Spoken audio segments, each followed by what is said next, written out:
Heute ist der 23. Juli. Es ist gleich 20 Uhr und wenn Maren von der Arbeit kommt, dann machen wir uns mit Felix auf den Weg Richtung Toskana. Jetzt sehen wir schon die Berge. Wir freuen uns natürlich aufs warme Wetter und das Meer, haben uns aber auch vorgenommen, Florenz zu besuchen und auf jeden Fall Pisa. Außerdem gibt es da eine Thermalquelle mitten im Wald. Ich bin gespannt, ob wir die finden und ob das Wasser auch wirklich warm ist. Und das passiert, wenn man Thomas einmal nicht im Blick hat. Freiwillig oder unfreiwillig abgekühlt geht's also weiter. Über den Wolken muss die Freiheit wohl grenzenlos sein. Was machst du Ich bin da? in der Wolke. Felix, bist du auch in der Wolke gewesen? Da ist schon das Schild. Ganz geschafft. Wir sind jetzt in Italien. Das müssen wir feiern. Was ist das denn? Sieht aus wie eine Festung. Das ist auch für Wachmänner. Das Räuschen gesagt. Wir sind hier in Südtirol und das ist die Festung in Franzensfeste, so heißt der Ort hier. Heute Abend findet hier ein Konzert statt. Hier ist auch ein Museum in dem Gebäude und Veranstaltungen finden hier wohl öfter mal statt.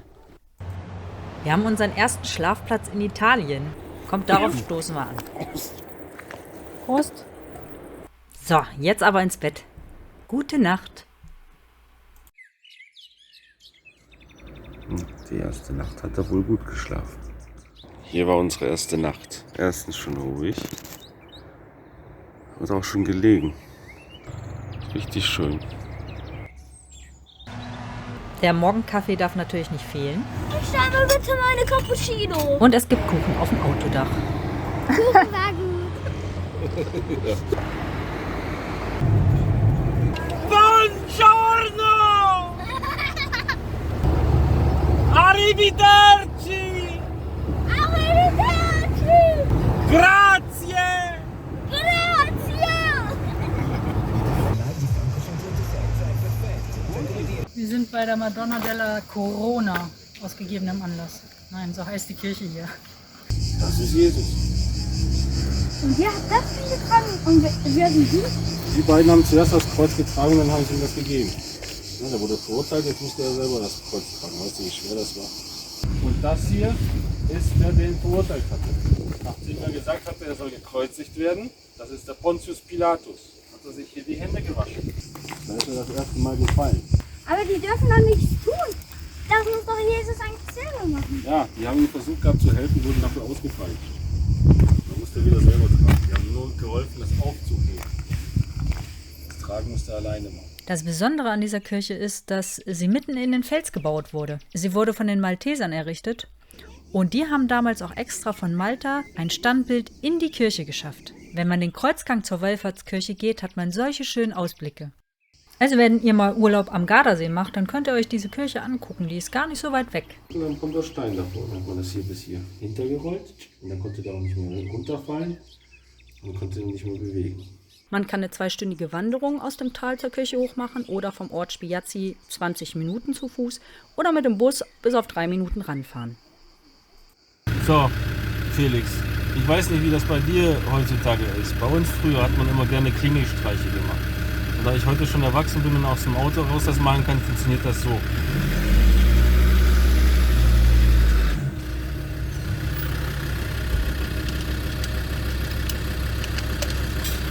Buongiorno! Ah, die Jungen von heute. Das ist unser zweiter Schlafplatz. Das Wichtigste ist aufgebaut, das ist die Bar. Felix hat natürlich ein Bier, ich trinke die Fanta, weil ich fahre und Maren, die haut sich die Hucke auch immer voll. Sie ist übrigens hier am Kochen. Wir kochen mit dem Omnia so ein Zucchini-Tomatenauflauf. Kommt gleich noch Käse drüber. Wurst und so. Ja. Wir sind heute in La Spezia auf einer militärischen Burganlage, einer Festung aus dem 14. Jahrhundert und haben einen wunderbaren Ausblick aufs Meer. Hier ist auch ein Museum drin und der Eintritt kostet für Erwachsene 5,50 Euro. Die Anlage selbst ist gar nicht so wirklich beeindruckend, aber der Ausblick auf die Stadt und den Hafen, der ist wirklich toll. Natürlich kann man zur Festung hoch zu Fuß gehen. Wenn man das aber nicht möchte, gibt es diesen kostenlosen Glasaufzug. Felix freut sich natürlich schon tierisch aufs Meer und da müssen wir jetzt auch unbedingt hin. Den Rest des Tages machen wir Strandtag. Es sind uns 2 Unterschiede aufgefallen zu Kroatien. Hier in Italien gibt es natürlich mehr Sandstrände als dort, aber hier muss man für die meisten Strandabschnitte auch bezahlen, also die sind nicht frei zugänglich. Wir haben uns jetzt so einen frei zugänglichen Strandabschnitt ausgesucht und den steuern wir jetzt an. Guckt dir mal an, was das für ein Hammergebäude ist. Einmal drumherum, so riesengroß. Da freut sich einer. Bis zum Schlafengehen waren wir hier. Es ist 6 Uhr morgens. Wir hatten einen fantastischen Schlafplatz mitten in den Wäldern der Toskana.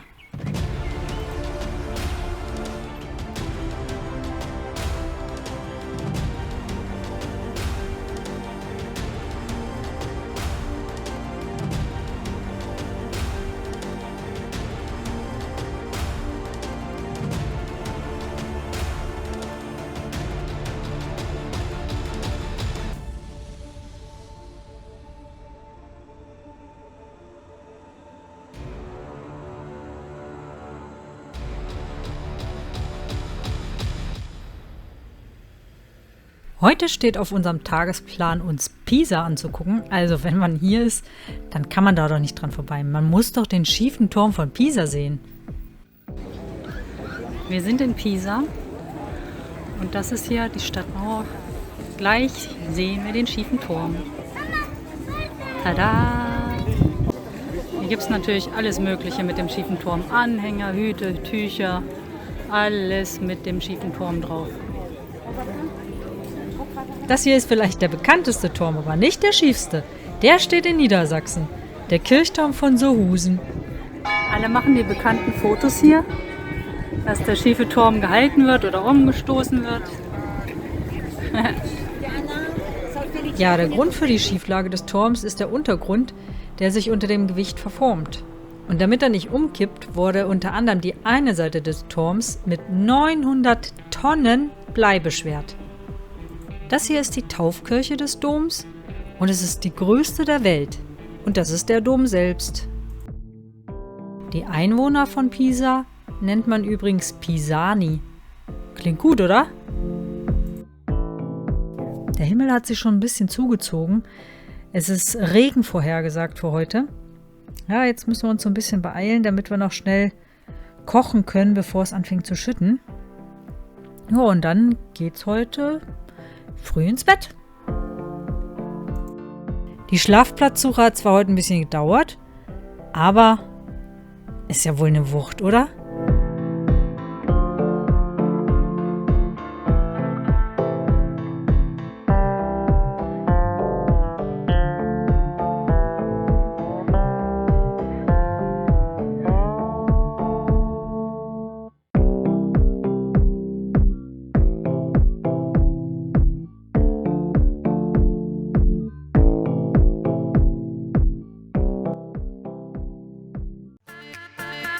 Ja, das Wetter der letzten Nacht merkt man heute auch noch an den Wellen. Ist ein bisschen wild.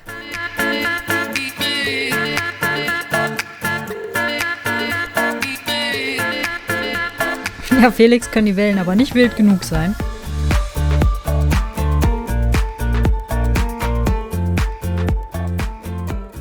Moin, seit gestern Abend tropft es unten Diesel raus. Hinten in der Tankgegend. Das heißt, Werkzeug raus und mal gucken, was wir alles sauber machen. Und dann schauen wir uns mal an welcher Stelle das tatsächlich ausläuft, was da gerissen ist. So, und hier liegen wir nun. Also man sieht, hier ist es irgendwie runtergelaufen. An dem hier. Da ist nass. Da ist nass. Hier in dem Bereich könnte das irgendwo rausgespritzt haben. Am Tank ist nass. Ich mache alles sauber, also trockne das soweit ab. Und dann startet mein Machen das Auto, dann sehe ich ja, wo es raus tropft. Also wenn man das Auto anmacht, dann tropft es nirgendwo da raus, sondern hier ist der Tank. Da geht es nach vorne. Und hier läuft das runter. Ich denke, ich habe die Leckage gefunden. Ich prüfe gleich nochmal. Gut! Aha. Hier an dieser Stelle Da ist es durchgescheuert. Sauber machen, erstmal provisorisch flicken und dann gucke ich mal, ob das hält mit unserem Dichtband. Ansonsten nachher mal in der Stadt irgendwie was Dieselbeständiges holen. Da habe ich jetzt erstmal dieses komische selbstverschweißende Band genommen, was wahrscheinlich nicht dieselbeständig ist, aber was anderes hatte ich jetzt gerade hier nicht. Ein Stück Fahrradschlauch und eine Schelle. Und da wollen wir mal gucken. Jetzt! Stopp! Hat auch ein bisschen länger gedauert, weil musste noch ein zweites Mal abgenommen werden, das Band.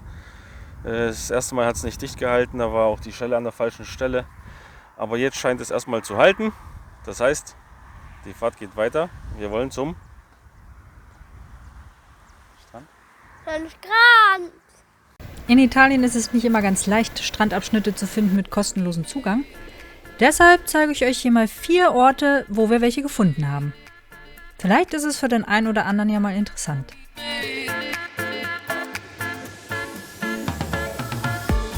Leider klappte die Reparatur nicht. Also dieses Dichtband, das hat sich unter Diesel, wie schon angenommen, eigentlich aufgelöst. Deswegen habe ich jetzt Schlauch geholt mit einem Innendurchmesser, ein bisschen enger als die Rohre sind von uns, also die Leitung. Stecke ich dann hier rein, schneide also auf, stecke hier rein und klemme das mit jeweils auf jeder Seite mit 2 Klemmen fest und gucke, dass es dann besser hält. So, ich hoffe, dass es jetzt diesmal länger hält. Die zweite Reparatur mit dem Schlauch. Ich hoffe, dass das jetzt bis nach Hause hält und dann müssen noch 3 neue Schläuche besorgt werden. So sieht das jetzt aus. Fertig.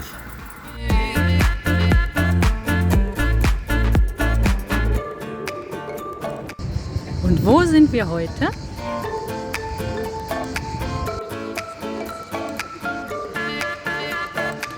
Richtig, in Florenz. Florenz ist die Hauptstadt der Toskana. Die Stadt strotzt nur so vor Kunst und Sehenswürdigkeiten. Wir sind übrigens gerade auf einer davon, der berühmten Brücke Ponte Vecchio. Das ist die älteste Brücke über dem Fluss Arno.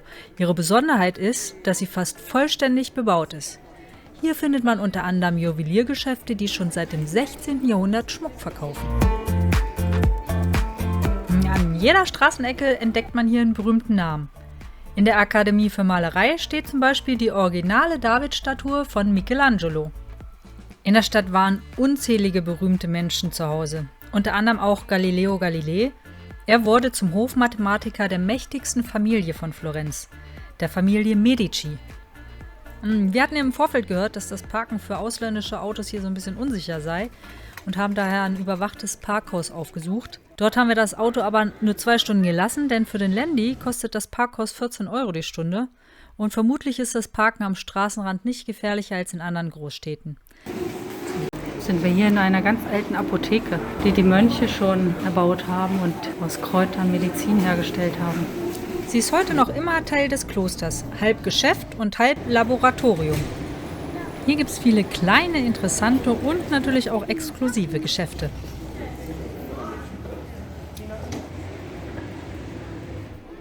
Und weil Ferrari aus Italien kommt, gibt es auch extra einen Shop nur mit Ferrari-Artikeln. Na, der Hahn ist doch mal cool. Siehst du die Schuhe? Ach, da findest du die Schuhe besser. Ja, eine Kanone. Die sind nicht cool. Mhm.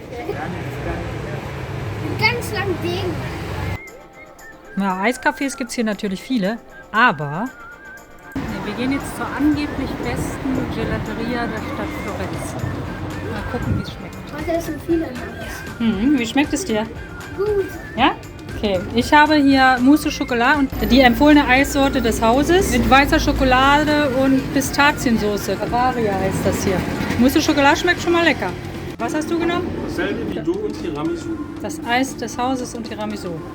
Auf geht's, wegschlecken. Pinocchio darf hier natürlich auch nicht fehlen, denn sein Schöpfer kam aus der Toskana. Ich wusste das gar nicht, aber früher durften ungetaufte Menschen den Dom gar nicht betreten, auch Kinder nicht. Deshalb gab es extra Taufkapellen und das ist das Baptisterium hier in Florenz. Da wurden die Babys dann getauft. Das Besondere an der Taufkapelle ist die goldene Paradiestür. Wobei, naja, es ist eigentlich nur die Kopie. Das Original steht hier im Dom. Kunst und Kreativität ist untrennbar mit Florenz verbunden, wie man sieht, aber für die Männer ist es leider nicht so interessant. Ich dagegen könnte den Künstlern hier stundenlang über die Schulter gucken.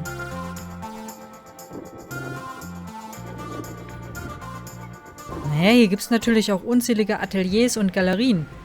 Für mich natürlich nicht weniger interessant.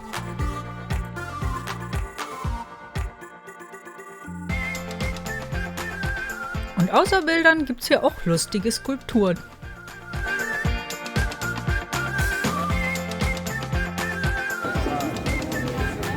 Hier sitzen die zwei Kunstwerke vor den Kunstwerken.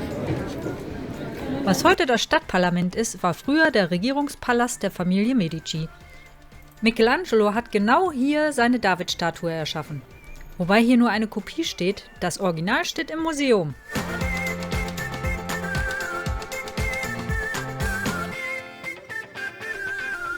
Psst! Felix hat hier ein Geschäft entdeckt, wo er geheime Schatzkarten vermutet. Guck mal, die gucken alle Blätter durch. Die Leute da? Ja, nicht mit dem Finger drauf zeigen. Wie machst du das normalerweise, wenn du es nicht mit dem Finger machst? Ja, genau. Tja, ob wir wirklich eine Schatzkarte gefunden haben, das verraten wir hier natürlich nicht. Ja, was wir allerdings verraten können, ist, dass wir Hunger haben. Und hier soll es eine gute Pizza geben. Oi, dann stellen wir uns wohl mal an. So, wie schmeckt euch die Pizza? Gut. Gut. Eine ist mit Salami. Du hast eine Margherita und ich habe eine mit Basilikum und Parmesankäse. Und Tomaten. Wir haben uns diesmal für all das, was die Stadt zu bieten hat, ein bisschen zu wenig Zeit genommen. Deshalb glaube ich, eines Tages kommen wir nochmal wieder und dann sehen wir uns hier ein bisschen mehr um. Denn hinter all den Gebäuden gibt es auch die eine oder andere interessante Geschichte von früher. Und ich glaube, abends kann man hier in den Bars auch gemütlich sitzen und die Atmosphäre genießen. Nächstes Mal wollen wir eine ganz alte Stadt besuchen, die langsam aber sicher von der Klippe stürzen soll. Wir hoffen, dass wir diese heiße Quelle im Wald finden und wenn wir sie finden, dann sagen wir euch hier Bescheid, wo sie ist. Tschüss und ciao aus Florenz.